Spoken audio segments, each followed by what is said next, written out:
Assalamualaikum warahmatullahi wabarakatuh. Waalaikumsalam warahmatullahi wabarakatuh. Jadi kami dari kelompok 13 hari ini kami akan membahas tentang konsep dan implementasi supervisi pendidikan. Sebelumnya izinkan kami perkenalan dulu. Saya Putri Haria dan rekan saya. Putri. Baik, langsung saja kita masuk ke materi ini. Nah, sebelum masuk, teman-teman harus tahu dulu apa sih supervisi. Supervisi merupakan salah satu aspek utama dalam sistem pendidikan yang berperan langsung terhadap kualitas proses belajar mengajar. Nah, supervisi itu ada kepala sekolah, pengawas sekolah, dan juga guru senior yang bertujuan untuk tidak hanya mengawasi guru, tetapi juga membimbing dan mendampingi guru untuk meningkatkan kompetensi serta profesionalismenya. Kemudian, supervisi pendidikan memiliki hubungan erat dengan objek yang diobservasi, yaitu praktik supervisi yang dilaksanakan di sekolah ataupun madrasah.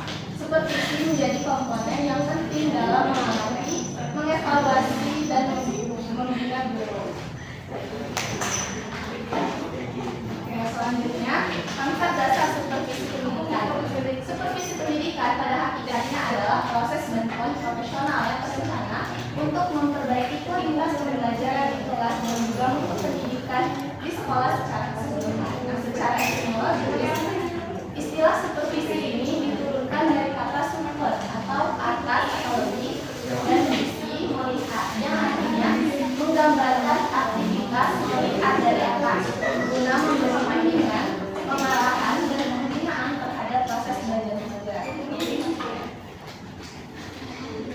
Selanjutnya, konsep dan implementasi supervisi berdasarkan undang-undang. Nah, pada Undang-Undang Nomor 20 Tahun 2003 tentang Sistem Pendidikan Nasional atau Sisdiknas. Nah, sini teman-teman lihat isi undang-undangnya itu pada pasal 66 yang pertama, pemerintah daerah, Dewan Pendidikan dan Komite Sekolah atau Madrasah melakukan pengawasan atas penyelenggaraan pendidikan pada semua jenjang dan jenis pendidikan sesuai dengan kewenangan masing-masing. Kemudian yang kedua, pengawasan sebagaimana dimaksud pada ayat 1 dilakukan dengan prinsip transparansi dan akuntabilitas publik.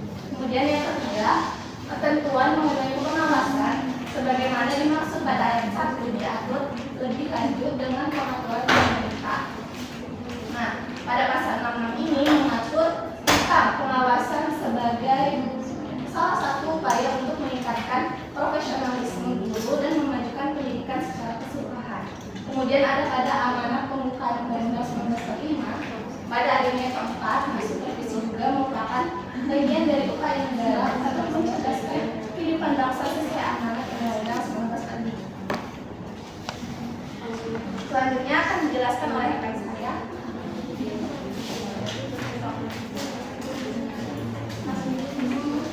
Selanjutnya ada tujuan, fungsi, dan prinsip supervisi pendidikan. Tujuan utama supervisi pendidikan yaitu meningkatkan kualitas proses dan hasil pembelajaran melalui pengembangan profesional guru. Di tingkat profesional, tujuan tersebut terwujud sebagai pengendalian pendekatan ini relevan dalam memasukkan tujuan tersebut ke dalam kehidupan. Yang pertama ada pengendalian kualitas pembelajaran atau kontrol kualitas pengembangan. Yang kedua ada pengembangan profesional guru melalui bimbingan dan fasilitas. Dan yang ketiga penguatan komitmen dan etos kerja agar perubahan praktik mengajar benar-benar terjadi. Tujuan pengawasan ini mencakup kegiatan kunjungan kelas, observasi, pencapaian percakapan profesional, dan penilaian kerja untuk mengevaluasi pencapaian, memberikan umpan balik, serta menentukan tujuan tindak lanjut yang relevan bagi guru dan sekolah. Yang kedua ada fungsi supervisi mencakup 3 aspek utama, yaitu yang pertama ada pembinaan. Pembinaan ini supervisi memberikan pembinaan atau bantuan konstruktif agar guru berani mencoba inovasi dalam strategi, media, dan penilaian. Yang kedua itu ada pengembangan. Supervisi memfasilitasi pengembangan guru melalui pelatihan, lokal karya, dan kolaborasi untuk berbagai pengalaman dan perbaikan yang baik. Yang ketiga ada evaluasi. Supervisi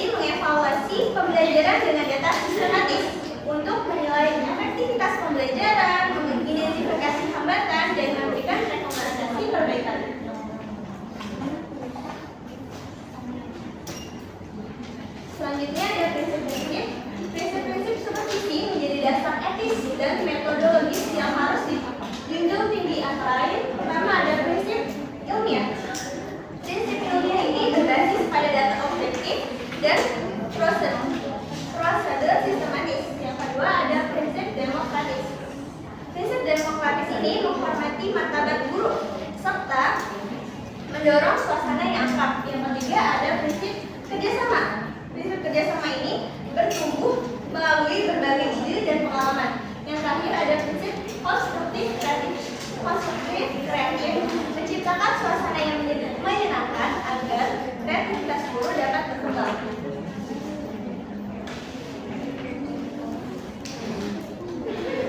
Selanjutnya ada teknik supervisi pendidikan. Istilah teknik dalam pengawasan merujuk pada cara mengawas mendukung guru mencapai tujuan pembelajaran. Teknik pengawasan dikategorikan menjadi dua jenis. Yang pertama ada individu dan kelompok. Secara individu, supervisor mendukung guru memecahkan masalah melalui kunjungan, observasi, wawancara, dan penilaian terkini agar guru mampu menganalisis masalah dan menentukan solusi yang realistis. Yang kedua ada kelompok. Supervisor membantu sekelompok guru menangani tema yang sama melalui pertemuan, diskusi, lokakarya, pelatihan, dan hubungan kelas. Guru dapat berbagi pengalaman dan memperkuat pembelajaran komunitas guru. Pemilihan teknik pengawasan harus fleksibel. Yang terakhir itu ada implementasi supervisi. Pendidikan implementasi supervisi. Pendidikan mestinya disikluskan secara sinergis dan dinamis. Yang meliputi yang pertama itu ada perencanaan. Kepala sekolah atau pengawas merencanakan pembinaan dengan menentukan tujuan, fokus menyelaksanakan instrumen observasi, dan membuat jadwal kegiatan pembinaan yang disetujui guru. Yang kedua ada pelaksanaan. Observasi atau kunjungan kelas dan wawancara profesional digunakan untuk mengumpulkan data autentik tentang proses pengajaran. Yang ketiga ada evaluasi. Evaluasi menghasilkan umpan balik yang dapat digunakan untuk memperbaiki program supervisi dan menentukan tindak lanjut yang tepat. Siklus ini menegaskan bahwa supervisi bukan sekedar kegiatan sesaat, tetapi sebuah proses pembelajaran organisasi yang terus-menerus dan berkesinambungan. Selanjutnya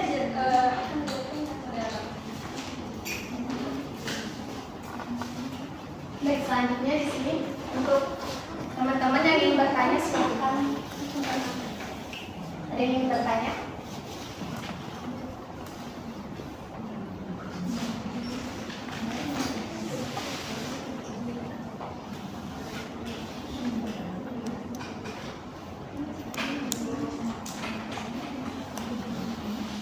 Oke, mungkin kalau nggak ada yang bertanya, kita langsung ke kuis aja ya.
nasi goreng. Siapa nasi goreng?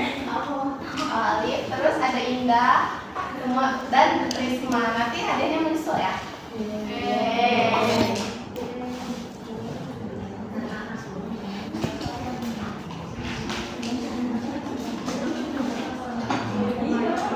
Oke, di sini kita langsung saja ke kesimpulan. Supervisi pendidikan pada dasarnya adalah proses pendampingan yang dirancang untuk membantu guru mengembangkan kemampuannya dan meningkatkan kualitas pembelajaran di kelas.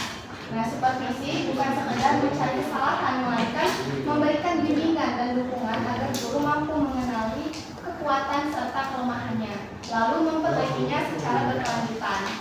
Tujuan supervisi adalah memastikan proses belajar mengajar berjalan dengan baik sekaligus membantu guru tumbuh secara profesional. Prinsip-prinsip seperti keterbukaan, kerjasama, dan penggunaan data yang objektif menjadi pegangan utama.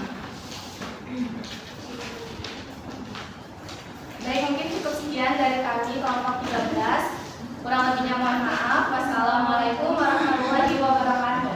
Waalaikumsalam warahmatullahi wabarakatuh.